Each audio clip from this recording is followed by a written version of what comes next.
Thursday, March 3rd, 2022, Monaco 64, home of alternative economics and contrarian views. So the Fed doesn't want you to protect yourself against the coming financial storm. That's what we're going to look at today. And we're going to look at a warning as well that I totally agree with from a former Fed employee, Zoltan. And he works now for one of the too big to fail banks. And he's warned that the U.S. is basically accelerating the demise of the U.S. dollar as the major reserve currency for the world. Before I start, though, I'd like to talk about memes. Memes are a big part of culture nowadays. And instead of using an analogy, I'm going to show you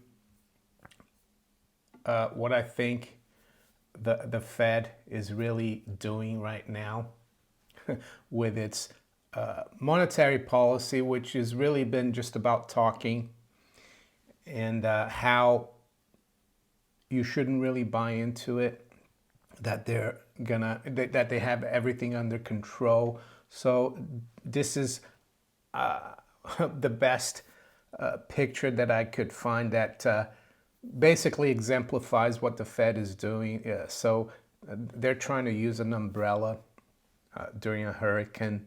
So that's my meme for the day. So you understand how serious the situation is. And if you're new to the channel, you still have a bit of time, I think. And I don't want to sound alarmist, but with what I'm seeing in the markets, especially the commodity markets, currency markets, with rising prices, things are not going to get better. They're going to get a lot worse. It's going to make 2021 and the rising prices that we've had, and I call it rising prices, not inflation, because the inflation has been baked in the cake ever since August 15th, 1971, when President Nixon and the bankers took the dollar off a gold backing. So there's been no limit to the inflating the system. There's been no limit to the size of government. Is it any wonder that things are kicking off when the national debt accelerates through 30 trillion in the US, and I'm not even covering all the other unfunded liabilities. So I'm going to start with what Jay Powell said yesterday. He was in a testimony to Congress. He did a testimony to Congress. He does that, I think, twice a year. And I haven't got the clip, but he did say it. He said that gold, like Bitcoin, is speculative. So that's what I mean when I said earlier that he or the Federal Reserve, the bankers, and Wall Street, they don't want you protecting yourself against the coming financial storm. Yes, they want you to stay on the dance floor in the Titanic while they get on the lifeboats and leave a sinking ship. And what's the lifeboat? Well, I've been telling you for 6 years, the lifeboat, well, there's two kinds. There's a really luxury lifeboat, which is gold, I would say. But there's also a very good lifeboat called silver. And hopefully a lot of you have protected yourself. And I have to say, as I said yesterday, it's more than just protecting yourself financially. You need to be prepared in all aspects of survival, spiritual, materially, everything.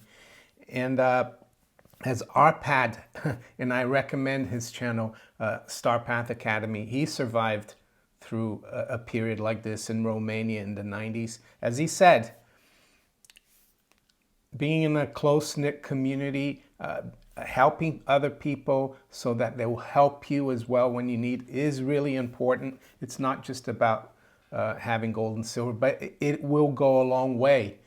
So yes, Jay Powell despite the fact that the Federal Reserve has gold on its balance sheet, it tells the world that gold is basically no good, that it's speculative, that you shouldn't really look at it. It's like Bitcoin. So yeah, the Federal Reserve, why do they have gold on their balance sheet? Well, because if they didn't, the dollar would have no value. People wouldn't trust it. And and how did they get that gold? Well, they got most of it when the U.S. Treasury confiscated gold from the American people in 1933.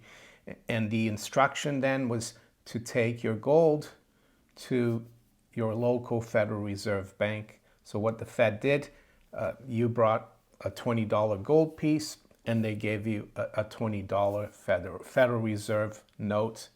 Basically a piece of paper for something precious. And the Federal Reserve then, with the U.S. Treasury, moved that gold to Fort Knox. But the Fed has claim to it, so they've got gold certificates. The 8,000 plus tons that the U.S. supposedly has in reserves is basically what the gold certificates at the Federal Reserve represents. And they value it at $42.22. That's the statutory price. So yeah, so much for speculative asset on their balance sheet. And why would all the major sovereign countries in the world keep this speculative asset on their balance sheets? Well, not because it's speculative, but it's because it's been the best store of value for thousands of years. And all these fiat currencies would have collapsed a lot faster if they didn't have this gold on their balance sheets. So he didn't do you any favor yesterday, Jay Powell. And so why do I think there's a financial storm coming? Well, the commodities market are really going haywire. And most commodities are priced in dollars. And if commodity prices are going through the roof, it means that people don't trust the dollar. And I would say, forget about what's going on geopolitically. It's not because of that. We've been warning that there's going to be a major commodity bull market for over a year, probably 2 years now. And that we're just in the beginning of the game, maybe in the second, third inning. Maybe we're getting into the fourth now, but there's still a lot of time. And all it means is that your dollar is going to buy a lot less of everything, not just for Americans, but everywhere around the world, because all fiat currencies now, or have been since 1944 and the Bretton Woods Agreement, they're all a derivative of the dollar. So it's going to hurt the whole world. And the only way to protect yourself financially, your savings, is to have some gold and silver and other hard assets as well. Aside from that, of course, you need to have your financial house in order, your economy. Yes, economy. Economy is derived from a Greek term, which means household management. You can't run your household like the U.S. Treasury or government. You need to keep a tight ship. You need to live within your means. Yes, I don't want to sound alarmist, but this is getting serious. And you need to think about what you really need to survive. Shelter, your home, being able to pay for your utilities, nourish yourself and your family. And I mean, that's the basic. And yes, we need to forget about frivolity right now because I think it's getting serious. So, yes. So what's going on with commodities this morning? Why do I think it's really heating up? Well, Brent crude oil traded up to $119 today. and WTI crude traded up to almost 115. Of course, we're going to be told that it's because of what's happening with Russia and the Ukraine. But I wanted to show you a chart of Brent, not Brent's, WTI crude that I've been looking at, and I had drawn these lines before today. I drew these weeks or months ago, and I've been looking at it. I mean, the signal for the breakout in crude was back in March last year. So this was already set in stone. If it hadn't been the crisis between Russia, Ukraine, and NATO right now, so to speak, it would have been something else. And as you can see, when we broke through around $94, I thought to myself, well, this is getting serious, because that was the last important retracement, the 61.8% retracement, Fibonacci, golden mean. I'm not going to go too much into that, but it's a very important level, not just in markets, but in nature. Yeah, Google Fibonacci golden mean and you see what I mean. And when I saw that, I thought, wow, we're in trouble. And there's no stopping crude oil. And I think it's nothing to do with crude oil. It's to do with the dollar, because the dollar is basically, I mean, what they've done to Russia, and I'm not defending Russia, I'm just observing what they've done with all the sanctions. It's going to accelerate the exit from the dollar for many other countries that will be concerned that their financial assets are not safe. And we can have a look, unfortunately, as well.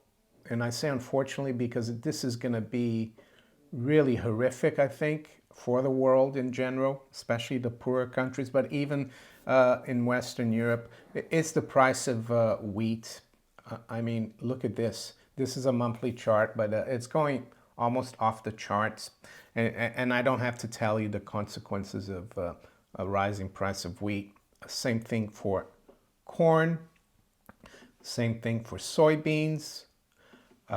Even coffee is going through the roof. All commodities. And this tells me that it's a dollar thing. People don't want the currency. They want real things. So with that, I just want to go through Zoltan Pozsar. I think he's originally from Hungary, and he worked for the New York Fed, and he now works for Credit Suisse, one of the too big to fail banks. The Federal Reserve and you, the taxpayer in the U.S., finances, because that's what all those currency swaps are for, to finance European banks. And Rafi Farber of the Endgame Investor, and I recommend his YouTube channel as well, Rafi Farber. I'm going to put a link to his channel below in the description. He's been talking about how the European banks are in trouble right now, and they are. And because they're running out of dollars, and with commodity prices going through the roof, the whole world is going to be in trouble. So what's the Fed going to have to do? They're going to have to increase their swap lines. And basically what a swap line is that the Fed will send dollars to the ECB or the Bank of England, and the Bank of England and ECB will send pounds and euros respectively to the Fed. And why is it called a swap? Well, because it's a derivative. They're going to keep that off balance sheet so they can do trillions and trillions. And Zoltan talks about this here. But the most important thing that he talks about here is the acceleration, the exit from the dollar. And he spoke about this on February 27th, 2022. So let's go through it. It's going to be a longer video than usual, but I think it's really important for us to understand this. And if you want to read this, pause the video, do a screenshot, and then read it later. But let's go through it. So it's the Global Money Dispatch. So he's writing this for the clients of Credit Suisse, who are Well, probably central banks, institutional clients, very wealthy individuals, hedge funds. So we're getting good information here. We're not getting information that Powell gives to the public. I'll never forget the late night briefing on Friday before Lehman's bankruptcy, where according to one line of argument, Lehman's problems were so widely understood that the system had enough time to hedge itself so that the actual default would be manageable. It didn't turn out like that. If a bank closes a 200 billion balance sheet on Friday and doesn't open on Monday, someone's 200 billion wasn't hedged by definition. The same with exclusions from SWIFT, the payments messaging system banks use to send and receive payments.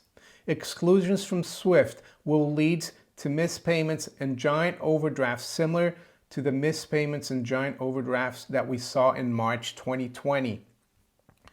Back then, we warned that supply chains are payment chains in reverse and that lockdowns would lead to missed payments everywhere. Today, we'll see that all global payments go through SWIFT, including payments for commodities. And so exclusions from SWIFT will lead to missed payments everywhere again. The virus froze the flow of goods and services that led to missed payments, and war has led to the exclusions from SWIFT that will lead to missed payments again. But by design and not without a risk of retaliation. If a freeze in activity can lead to missed payments, an inability to receive payments through SWIFT can freeze the flow of goods, services, and commodities like gas or neon in kind. We are dealing with the pipelines here, financial and real.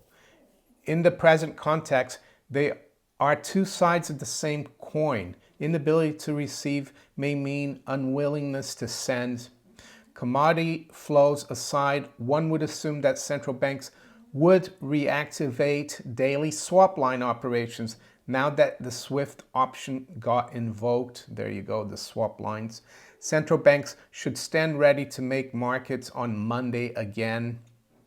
Sanctioning central bank reserves can turn a surplus agent into a deficit agent overnight, as discussed here. So he's talking about the Bank of Russia, Central Bank of Russia. The Bank of Russia has neither treasuries or to repo with the new FEMA repo facility, nor dollar swap lines with the Fed. And if its assets are frozen, it can't raise dollars to provide for its domestic banks. Central bank deposits, and securities are all inside money. That is, money and money-like claims that are someone else's liability. And it's situations like this, when outside money, money claims like gold bullion that are no one's liability is king. So here we have a guy who worked for the New York Fed saying that in this situation, gold is king. And then we have the chairman of the Federal Reserve, Jay Powell, saying that it's speculative. I don't want to say what I think about him because it's too rude and it's not becoming of a YouTube channel. But you can fill in the blank if you want. Especially if stored in vaults domestically. Unlike balances at the Deutsche Bundesbank, Western SIBs, or Euroclear, you control what you have. Gold is a sovereign's money under the mattress, and the Bank of Russia has more of it than deposits at foreign central banks. So let's just continue here. Gold can be pledged under repo operations to cover one's dollar needs with a willing, collateral-rich central bank that has enough treasuries to repo, or perhaps even the BIS, which owes its origin to reparation payments, and one can accumulate dollar surpluses anew through ongoing commodity exports away from financial centers if the West by seeding financial centers in the East. The options appear limitless. US dollars from treasuries via repos, US dollars from local currency via FX swaps, US dollars from gold via whatever we'll end up calling that. But make no mistake, transitions are never smooth. Banking is about double entry bookkeeping. My assets are your liabilities, like blue and red veins in the body in one's elementary biology book. If you jam the flows by making banks unable to receive and send payments, you have a problem. Much like when a tri-party clearing bank did not return cash to money funds for fear of ending up with an intraday exposure to Lehman. In physics, knowledge is cumulative. In finance, knowledge is cyclical. People come and go, and we tend to forget. We believe there's no difference between Lehman unable to pay back money funds. The Herstatt risk, settlement risk, owes its name to a mishap at a single bank. The risk in the current scenario involves an entire country's banking system. Banks' inability to make payments due to their exclusion from SWIFT is the same as Lehman's inability to make payments due to its clearing bank's unwillingness to send payments on its behalf. History does not repeat itself, but it rhymes. The consequences of excluding banks from SWIFT is real, and so is the need for central banks to reactivate daily US dollar funds supplying operations. Well, that's the swap line. Excess reserves and overnight reverse repo balances won't be enough. And here's the kicker about the Fed's balance sheet. And so the Fed's balance sheet might expand again before it contracts via QT or quantitative tightening, and not just because of the swap lines. The FEMA repo facility is also there to turn collateral into dollars anonymously away from the prying eye of dealers. If a central bank becomes a friendly correspondent for a sanctioned central bank turning gold into cash, that or an unforeseen call on unwanted reserves in the overnight reverse repo facility as correspondents flood the repo market with collateral before QT even began. So we're going to stop at that. So do you understand now why it's so important to keep a hold, or even if you're capable of accumulating physical gold and also physical silver? He doesn't talk about silver. Gold is more, I would say, the very wealthy's kind of money. Yes, we do have some gold, but these people have tons of gold, unlike us, of course. But silver is a really good alternative as well. And it's outside this banking system of assets and liabilities. That's what he was trying to explain there. And that's why we should really not be too concerned about the wild fluctuations in the fiat price of gold and silver. So with that, let's quickly look at where the markets are this morning. It's 7:45 a.m. London time. So we've got spot gold right now up about $6 at 1934. High has been 1935, low 1921.86. Silver's up 8 cents, 25.36. High's been 25.45, low has been 0.08. The Dow future is down 74. The NASDAQ future is down 54, and the S&P is down 10 points. FTSE is down 30 points. The German DAX is down 1% or 140 points. To the currencies, sterling is down 0.2% at 133.83. The euro is down 0.25% at 110.92. The dollar is up slightly versus the yen at 115.67. And the dollar is unchanged versus the yuan at 632.27. Aussie dollar, unchanged, trading right at 73. And the dollar's down 0.1 versus the Canadian dollar at 126.17. And the Kiwi dollar is down about 0.2% at 67.75. And let's quickly look at where the ruble is. While the ruble still, the dollar's still above 100 to the ruble. We're around 102 or thereabouts. The bid and offer is really wide. And why is that? Well, because it's very volatile. So the liquidity dries up, and market makers make a wide bid and offer market. And that's another sign that something's up. And I think in 2020, the same thing happened to gold and silver. There was a really wide spread. So keep an eye for that as well, if you have a wide bid and offer spread. To commodities, as I said earlier, crude is continuing to power ahead. WTI crude right now is up 3.6% at 113.20. 113.20. I'm glad I filled up my tank a couple of weeks ago, or about 10 days ago, even though it's only temporary, because eventually that petrol is gonna, or diesel is gonna run out, and I'm gonna have to fill it up again, and it's gonna be a lot more expensive. And that's gonna reverberate through the whole economy.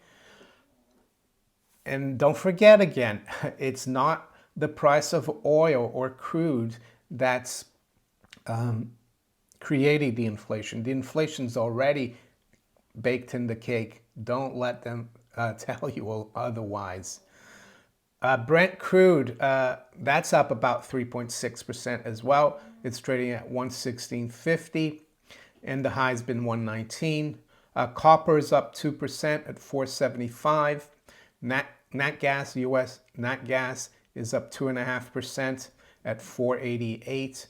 And I think the European nat gas, which is the TTF natural gas, it made an all-time high yesterday, almost up to 200. And yes, I think the last was 195 yesterday. I don't think it started trading yet. So we completely broke through the highs that we saw, let's see,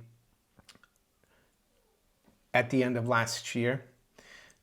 So again, not good for any economy around the world, I would say, especially Europe. Agricultural commodities as well, of course, we saw earlier, that's going to be really have an effect. I mean, billion high went out for this morning. Everything seems normal with the world, and that's the weird thing about financial crises, is that you can't see warnings out there in nature, but believe me, the consequences of this, they're going to come online in the next month or two, or maybe even before that. So let's just finish off looking at the 10-year yield US Treasury, a market that is basically not a market, but right now it's unchanged at 187. So there you go. If you enjoyed this video, make sure you hit the like button. Please share it far and wide. Think about subscribing to my channel if you haven't yet. And you can also follow me on Rumble, Twitter, Facebook, and all these other platforms below here. I wish you all a great day. Take care. Bye.